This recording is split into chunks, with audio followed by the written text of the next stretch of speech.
All right, y'all, what's up, man? March the 19th, 2025. Uh, Podcast episode gonna be publishing the stigmatism in my soul and myself. We do not wish to slander, libel, or defame anybody, nor do we wish to hurt anybody. Everything that we coming from is straight from the actual uh, court documents or the paperwork, as a lot of people say. All of this information is publicly available. You can download it from pacer.gov, or maybe you can get it from somewhere else. Keith Chroma is still on the stand, and he's still being cross-examined by Welby, and Welby is still focused on these $2,500 a month payments. I've heard some people say that it was $2,500 a week. It was not $2,500 a week. It was $2,500 a month. Now, they also discuss that how CS1, which is Tammy Cowins, and CS2, who I don't know the name of, are brought together to try to get CUFFY to come to Atlanta. And what they wanted to do, what DEA Atlanta wanted to do before DEA St. Louis got involved, was to arrest CUFFY in Atlanta.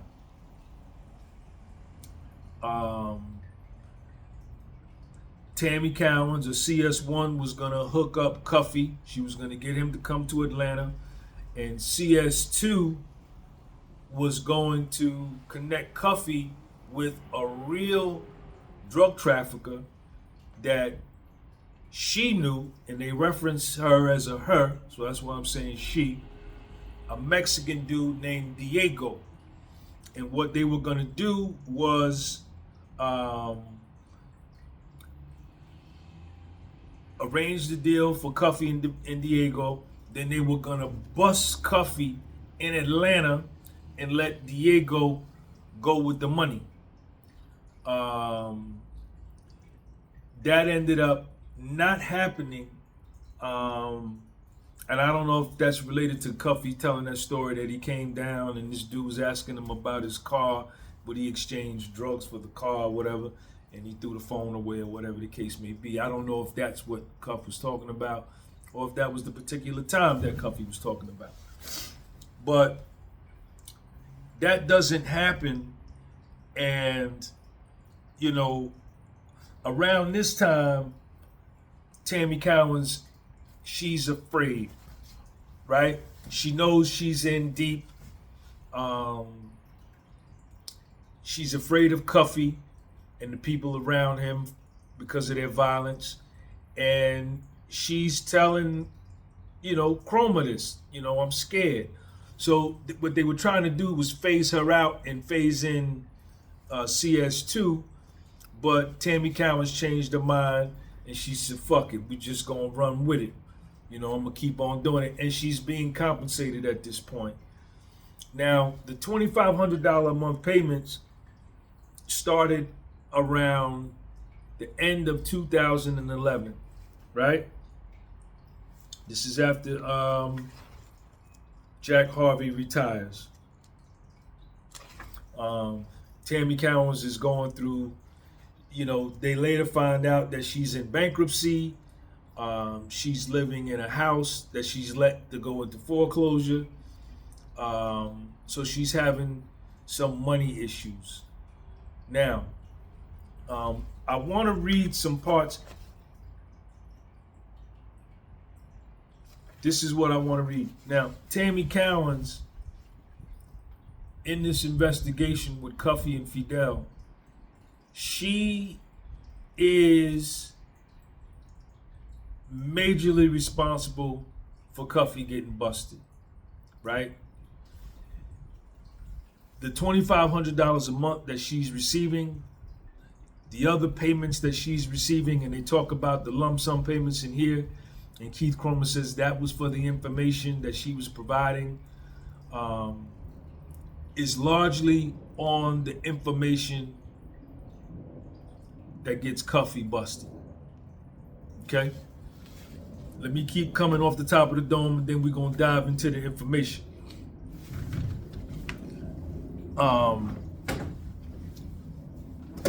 What else did they say in here? They're asking him about his security clearance. By this time, Keith Chroma has been suspended from the DEA. His security clearance has been yanked, and as a result of your security clearance being yanked, you can't be a DEA agent. They talk about that. They ask him about, Welby really centers in on August the 5th, 2012. He spends a long time on that particular day because if we know from the information that we've covered already in the Title III wiretaps, August 5th is supposedly the day that CUFFY and Suarez are on the phone. And, this is when Suarez says, yo, I got the truck up there. What's going on? And they're going back and forth. And I think initially Tammy Cowins, in her testimony about that affidavit for the wiretap, says that she says Chroma was there, and then she says Chroma was on a three-way, and then we later find out, and they talk about that in here.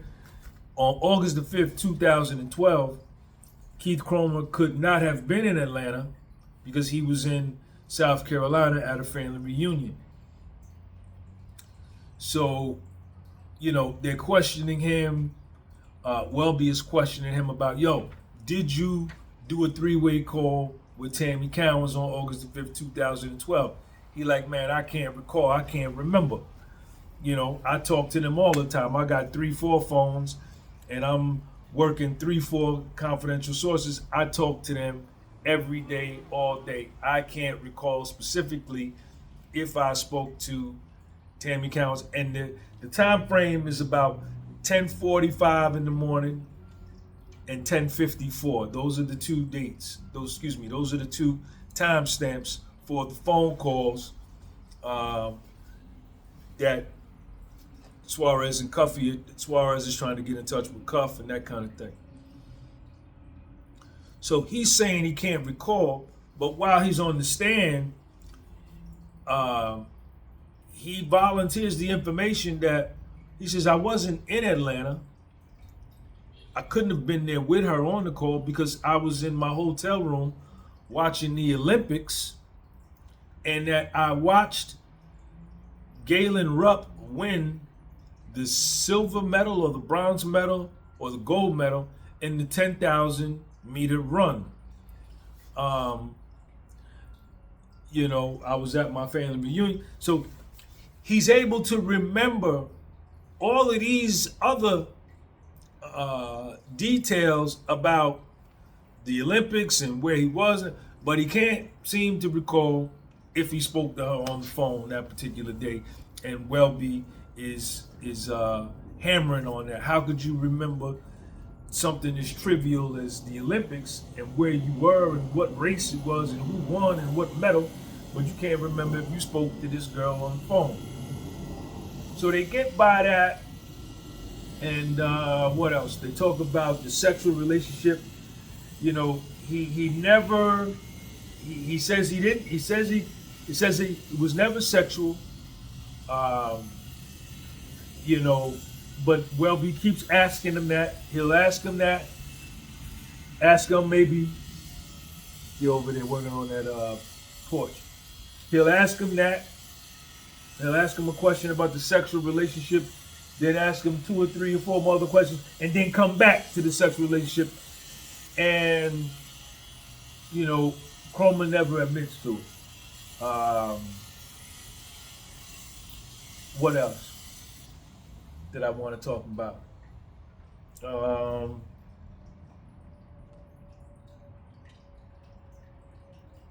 Sexual relationship. All right, so let's get into the CUFFY part, right? So this is real important. So Welby is asking him about, it's going to come to me what I want to say to y'all while I'm reading this. Asking him about the 2,500, and Keith Chroma says this on the stand.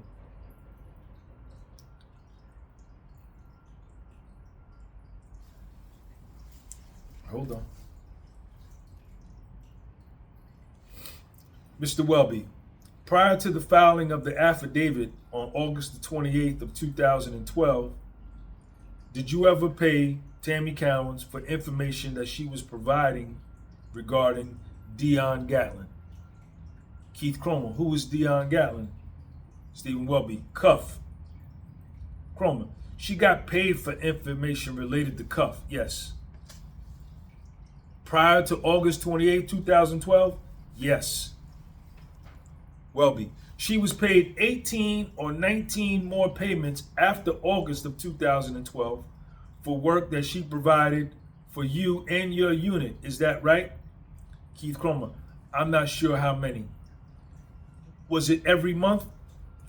Chroma, yes, it was a monthly stipend, sir, yes. Welby, $2,500? Yes. Then they talk about the rent.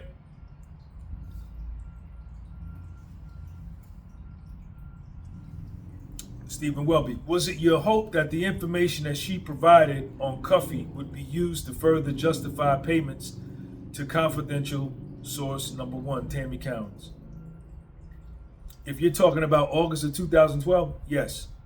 Keith Chroma, they were already being paid for the information, the cooperation that they were providing to the government for that, for CUFFY.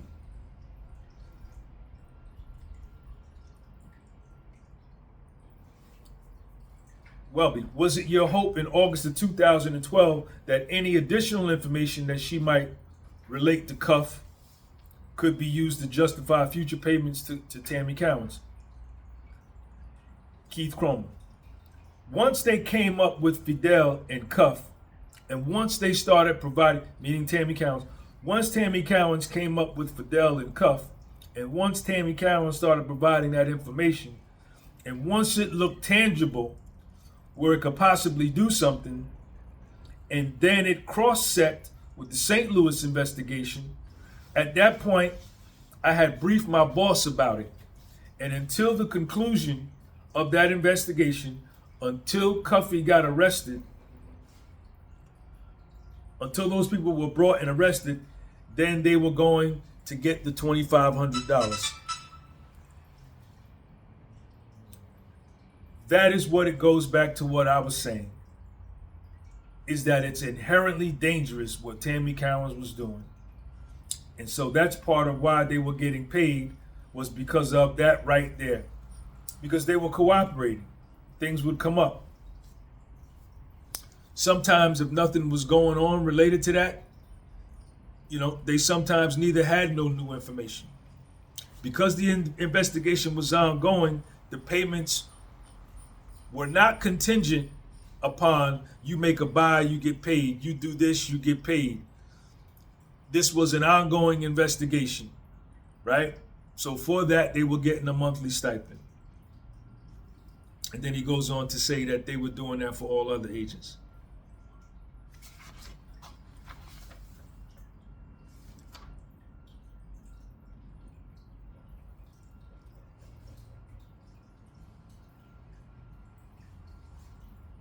All right, Keith Chroma.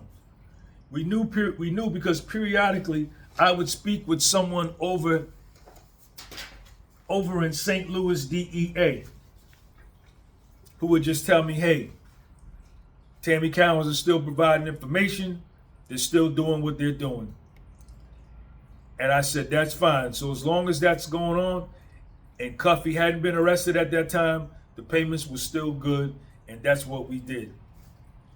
Keith Chroma. And we made a decision. Well, let me not pass it. Let's talk about CS1 and CS2. And it went uninterrupted until the time when they were arrested. And so now you understand what I'm saying. At that time, so you'll know, when CS1 and CS2 were working together, they collaborated on Cuff and Fidel. But again, like I said, CS2 was working on something else and working directly with the source of supply. We made a decision to do two things.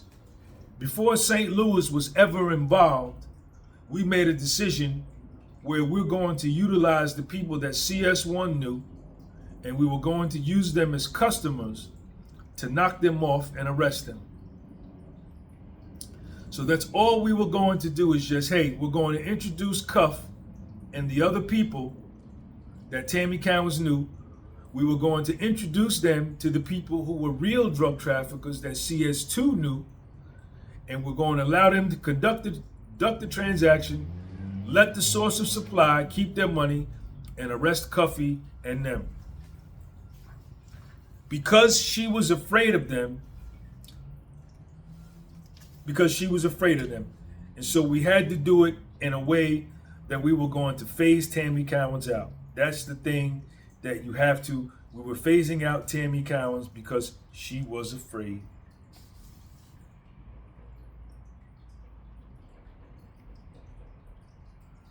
Then he talks about how after speaking with St. Louis DEA, Cuffy was already under investigation with the St. Louis DEA, and after Keith Chroma and DEA Atlanta briefed DEA St. Louis on Tammy Cowins and what they were doing, they just let St. Louis have the investigation after that.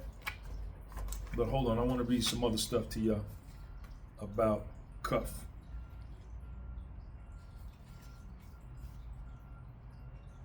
And what was crazy, around 2012, this was crazy. The special agent from St. Louis came to be transferred from St. Louis to Atlanta to become head of the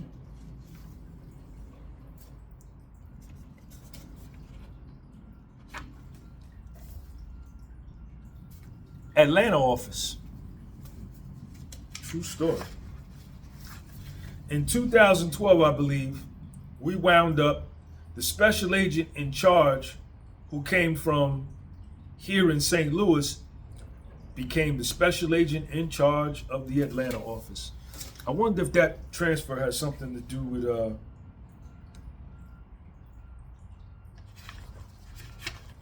everything that was going on. So one thing, you know, where Chroma, he, you know, this is what he says, right? Because they're trying to get him to admit to having a sexual relationship with Tammy Cowins. And this is what I wanted to say before. Welby asked him, the attorney Welby asked him,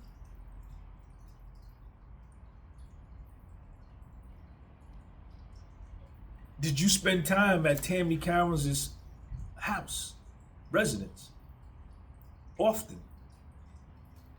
Keith Chroma says, yes, I would go over there, but not often.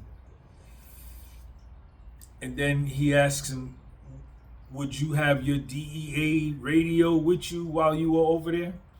Would you discuss personal affairs of other agents that were underneath you, your subordinates, while you were there? And Keith Chroma says, well, I didn't even have a DEA radio. And Tammy Cowins knew about those agents before she even met me, because she was dealing with them when she was under Jack Harvey. Now, he then goes on to say, and we've already talked about this point, and let me read this to you. He's explaining, look, I know I fucked up and I got too involved with this girl. This is Keith Chroma. I know I messed up. I got too involved with this girl. Nothing sexual, but she, I went to the employee assistance program to try to get therapy and counseling for what I was going through with the loss of my son. They violated my trust, called my boss and told them I was coming to see them. He said I should have picked a better person to talk about my situation with. It's all my fault. I violated DEA policy. I fucked up. I made a mistake. I'll give you that. But the work that I did, the documentation of the payments, the wiretaps, the investigation, everything else was done perfectly, right? And then he says this: no deception happened until after CUFFY got arrested. And then Tammy Cowins realized the impact of what they assisted the government in doing and didn't like it. And didn't like the possible exposure they were going to get. But the investigation and everything was perfectly fine. There was nothing wrong with any of that. So, like we always said,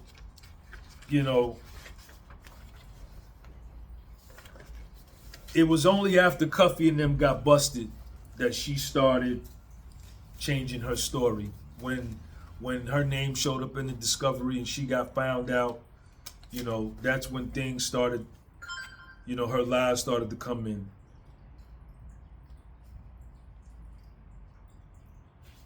Let me read this part here to you too. Keith Chroma.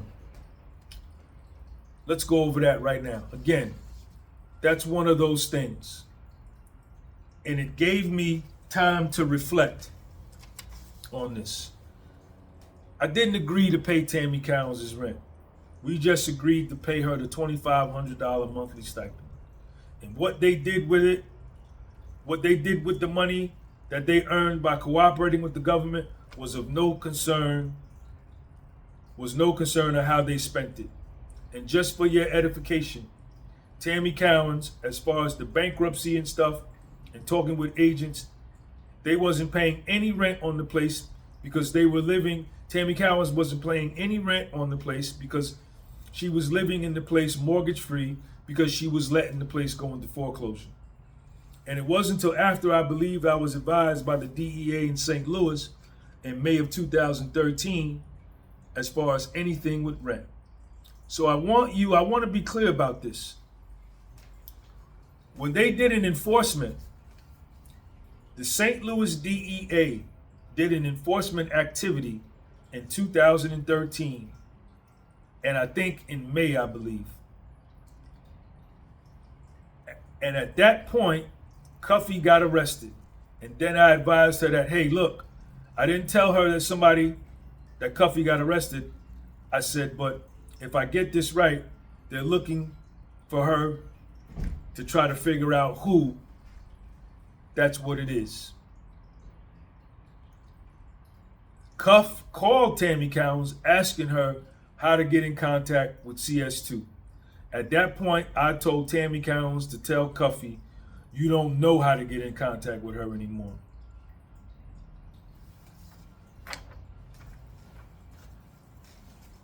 So once that started happening, that's when she started to lie. Let's go over this part. Stephen Welby. Is one of the other reasons you lost your security clearance is the report that you directed agents